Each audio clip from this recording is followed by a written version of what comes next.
오늘 찬양 감사합니다. 이 세상에는 세 가지의 귀중한 금이 있는데, 금. 뭔지 아세요? 세 가지 금. 첫째, 황금. 귀하죠? 그 다음에 소금. 이 소금이 옛날에는 돈이에요. 소금. 그 다음에 지금. 지금이 중요한 거예요. 이 한 남자가 이걸 보니까 참 좋아. 그래서 자기 아내한테 문자를 보냅니다. 여보, 이 세상에는 세 가지 중요한 금이 있는데 그게 뭔지 아세요? 그게 뭔지 맞춰봐. 그랬더니 좀 있다가 이 아내에게서 카톡으로 답이 왔어요. 세 가지가 뭐냐? 저 뭐니까 현금, 지금, 입금. 세 가지가 왔어. 잠시 후 남편이 또 아내에게 문자를 보냅니다. 방금, 조금, 입금. 세 가지.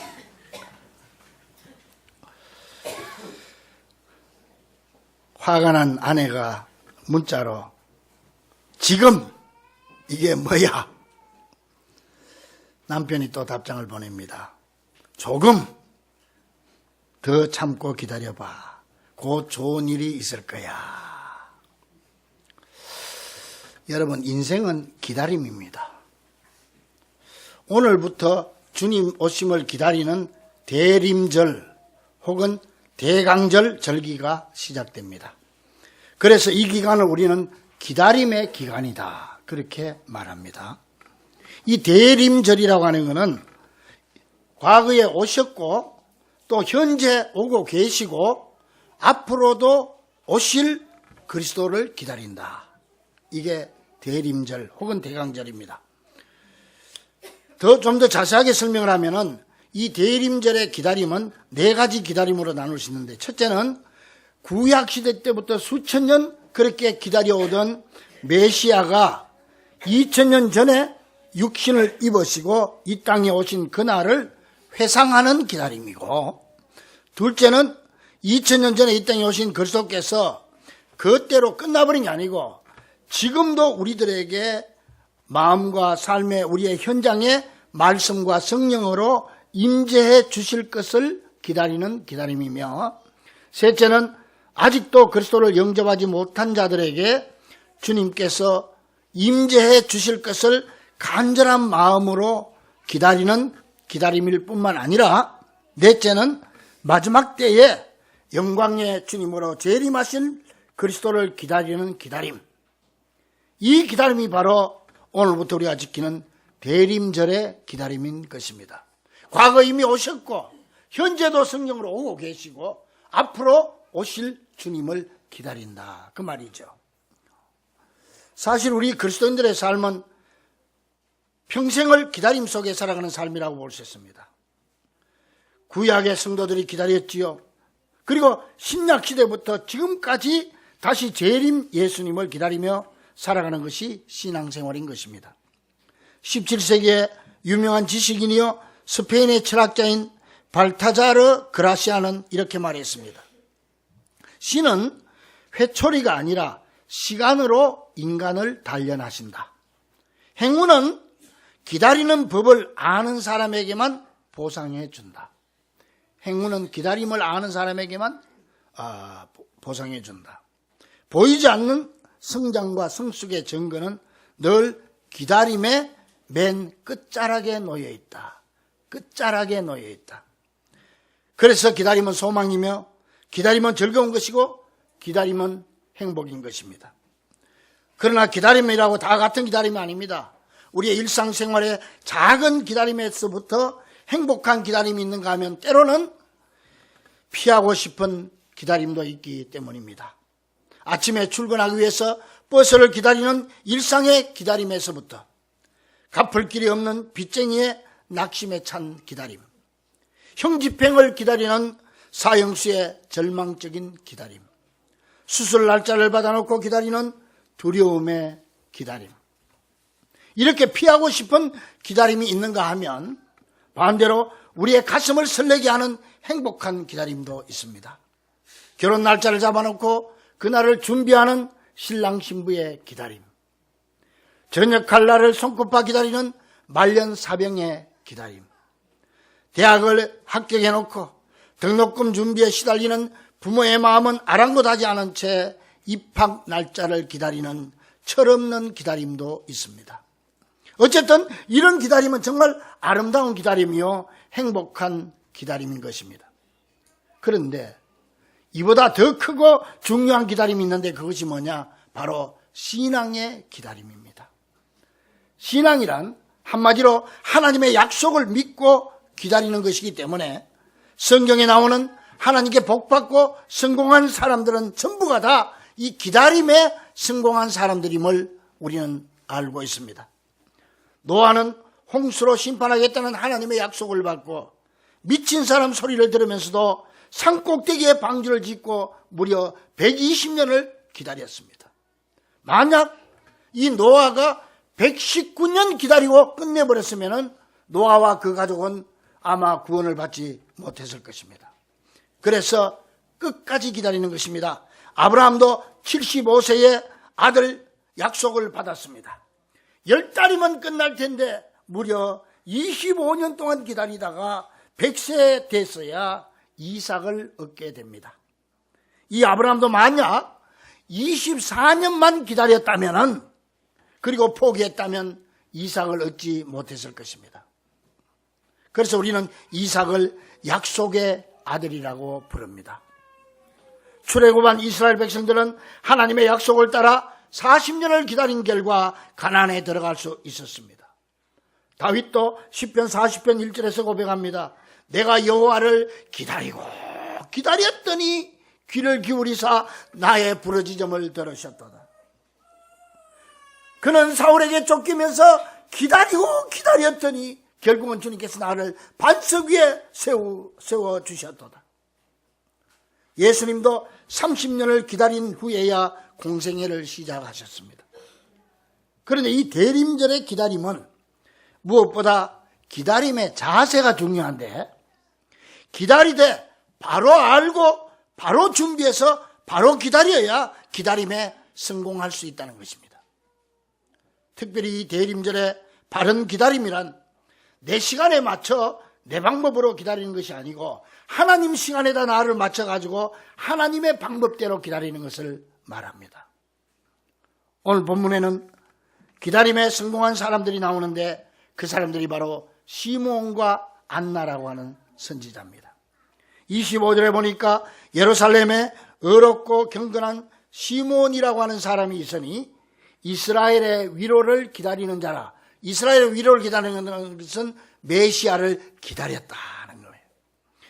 또한 36절 37절에 보니까 84세 된 안나라고 하는 여선지자가 있었는데 이 사람이 성전을 떠나지 않고 주야로 금식하며 기도함으로 섬기더니, 이 두 사람은 평생 포기하지 않고 하나님의 성전에서 주야로 금식하고 기도함으로 메시아 예수 그리스도를 기다렸더니 세상에 탄생한 지 33일이 지난 후 산모의 건강이 어느 정도 회복되었을 때 이 마리아가 아기 예수를 품에 안고 모세 율법에 따라서 정결 예식을 치르러 성전에 갔는데, 그때 이분들이 아기 예수를 만나게 되고 그 아기 예수를 품에 안고 하나님을 찬송했다고 그랬습니다. 사랑하는 여러분, 여러분은 지금 신앙적으로 하나님과의 관계 속에서 어떤 약속을, 어떤 기도의 응답을 기다리고 계십니까?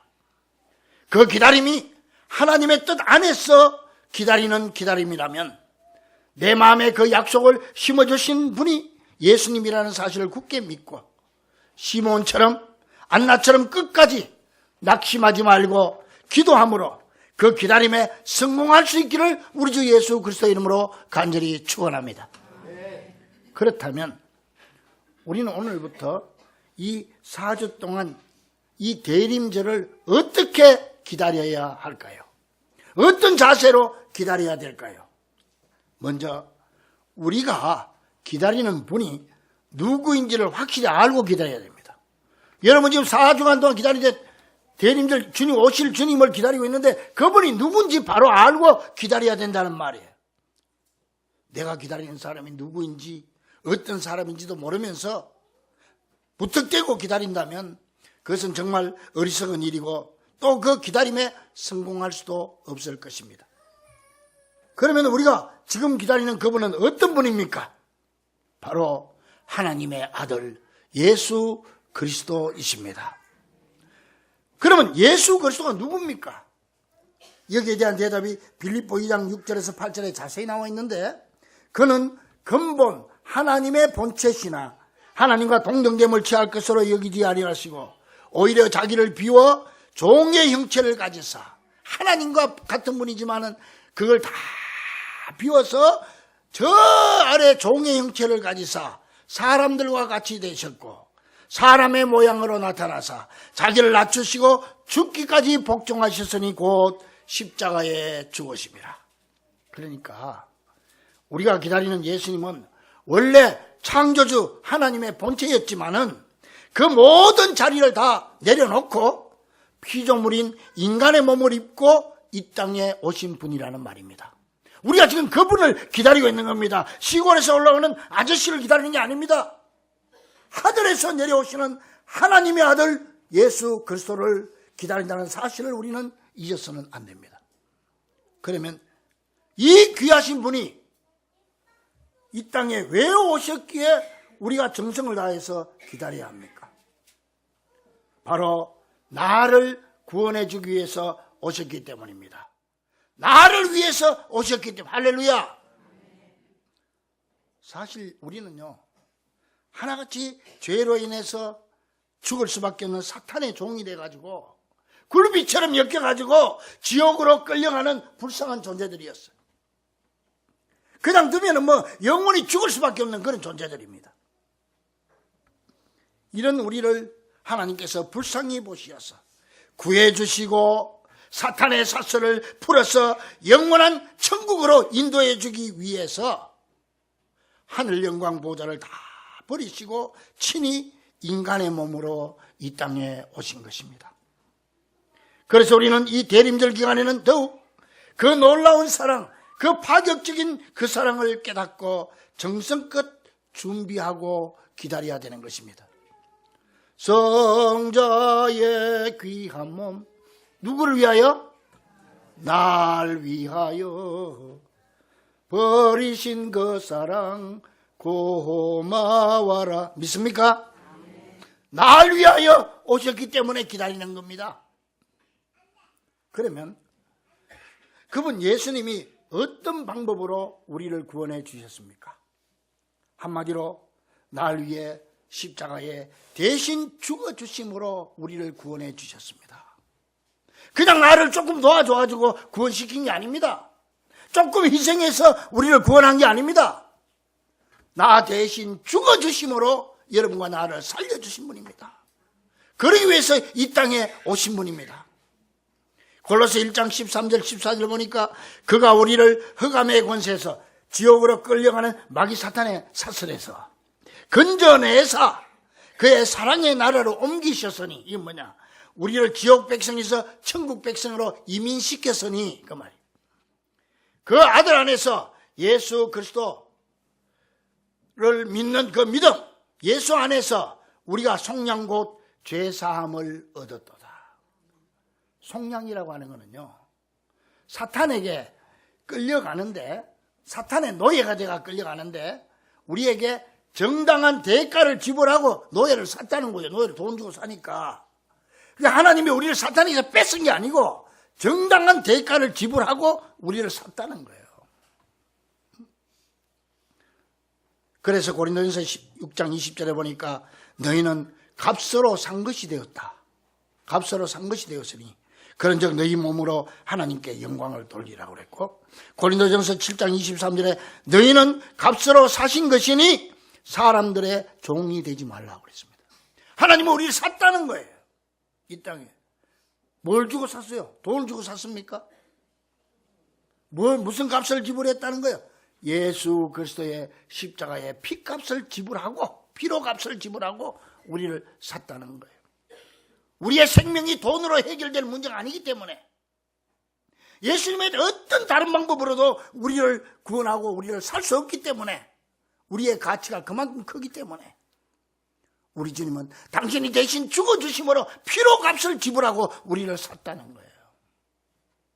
여러분, 그러니까 우리가 기다리는 주님은 살기 위해 이 세상에 오신 분이 아니고 죽기 위해 오신 분입니다.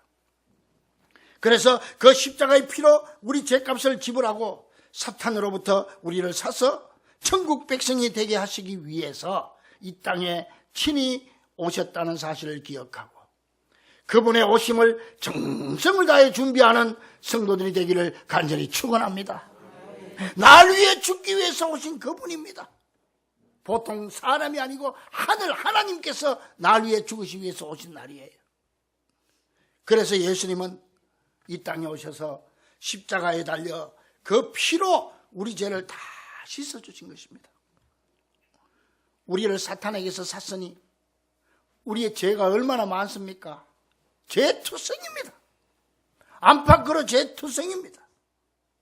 이 몸으로는 하나님 앞에 나갈 수가 없어. 그러니까 어떻게? 주님께서 우리의 죄를 씻어줘야 되는데 깨끗하게. 세상에는 우리 죄를 씻을 도구가 없어요. 우리의 죄를 씻기는 예수의 피밖에 없네. 믿습니까? 나의 죄를 씻기는 예수의 피밖에 없네. 그래서 예수님께서 피를 흘려서 그 피로 우리를 깨끗하게 씻겼어. 그런데 보통 피 가지고는 또 안 돼. 우리 인간의 피는 다 똑같은 죄악된 피이기 때문에 우리 피 가지고는 안 돼요. 죄 없는 피라야 우리를 씻길 수 있어. 우리는 다 먹보다 더 득으면 죄로 물던 이 마음, 흰 눈보다 더 이게 깨끗하게 씻었네. 이 먹보다 더 득으면 죄를 씻으려면 죄 없는 피라야 돼. 죄 없는 피가 이 땅에 없으니까 예수님 이 땅에 오셔서 그 피를 다 흘려서 우리의 먹보다 득으면 죄를 깨끗하게 씻어주신 줄로 믿습니다. 주님은 그러기 위해서 이 땅에 오셨다는 거예요. 그래서 에베소 1장 7절에 우리는 그리스도 안에서 그 은혜의 풍성함을 따라 그의 피로 말미암아 속량 곧 죄사함을 받았느니라. 요한계시록 7장 14절에 천국에는 누가 들어가느냐? 어린 양 예수의 피로 씻은 자들이 들어간다고 그랬어요. 자, 이렇게 우리가 기다리는 예수님은 당신의 피로 우리의 죄를 다 씻기신 다음에 우리와 하나님 사이를 화목하게 해 주신 것입니다. 원래 하나님과 우리 사이는 좋은 관계였어요. 에덴 동산에서. 하나님 보시기에 좋았더라. 심히 좋았더라. 아담 하와 그랬는데 이 인간들이 죄를 지어가지고 선악과를 따먹고 형이 동생을 죽이고 그래서 하나님과 점점 멀어져가지고 사탄의 종이 되고 결국 하나님과 원수가 돼버린 거예요. 죄는 하나님과 원수니까. 그래서 로마서 3장 23절에 보면은 모든 사람이 죄를 범하였음에 하나님의 영광에 이르지 못하더니 지옥 백성이 다 돼버렸단 말이에요. 제가 지난 2달 동안에 시간이 좀 있어서 집에서 책을 좀 봤는데 가을은 또 독서의 계절 아닙니까? 한 2달 동안에 책을 9권 봤어요. 이래 두꺼운 책을 9권 봤어요. 근데 그 중에서 3권을 천국과 지옥에 관한 책을 봤어. 그 보니까 공통점이 뭐냐? 지옥에서는 뭐 나중에 천당 가서 확인해 봐야 되겠지만은 지옥에서 특징이 뭐냐? 소통이 안 된다는 거예요. 바벨탑을 헐어가지고 인간의 언어를 흩어져 버린 것처럼 사람들이 소통이 안 돼. 근데 천국은 생각만 하면 저절로 전화가 필요 없어. 천국은. 내가 누구를 만나고 싶은데 가면 벌써 만나버리고. 할렐루야. 어? 응?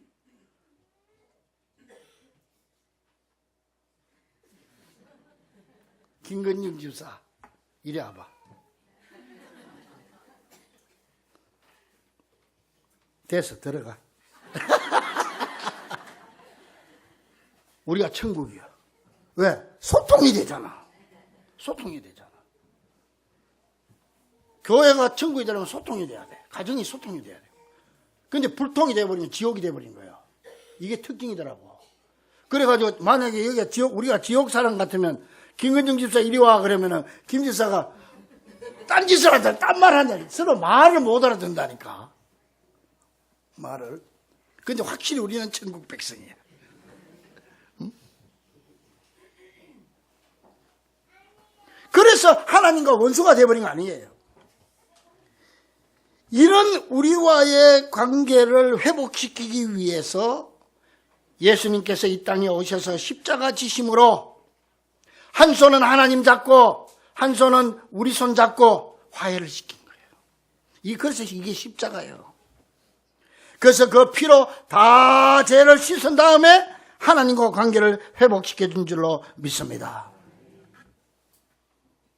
감히 우리가 하나님 앞에 설 수 없는 존재들이에요. 더러워서. 그러니까 예수님 피로 깨끗하게 씻겨주시고 의의 옷을 입혀가지고 하나님 앞에 담대히 나갈 수 있도록 해준 거예요.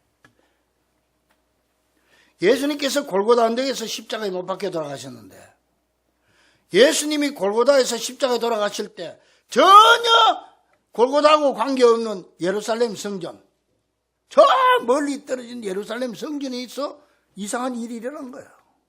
예수님 십자가에서 숨을 거두는 순간에 전혀 상관없는 예루살렘 성전에서 성소와 지성소 사이 가로막혔던 휘장이 쫙 찢어버렸어요.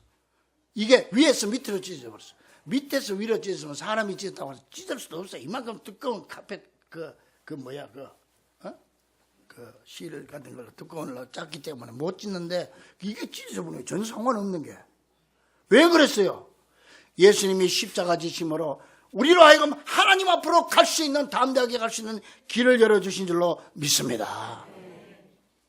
이 길을 열어주고 하나님과 우리와의 관계를 화해시키기 위해서 예수님께서 이 땅에 십자가 지기 위해서 오신 거란 말이에요.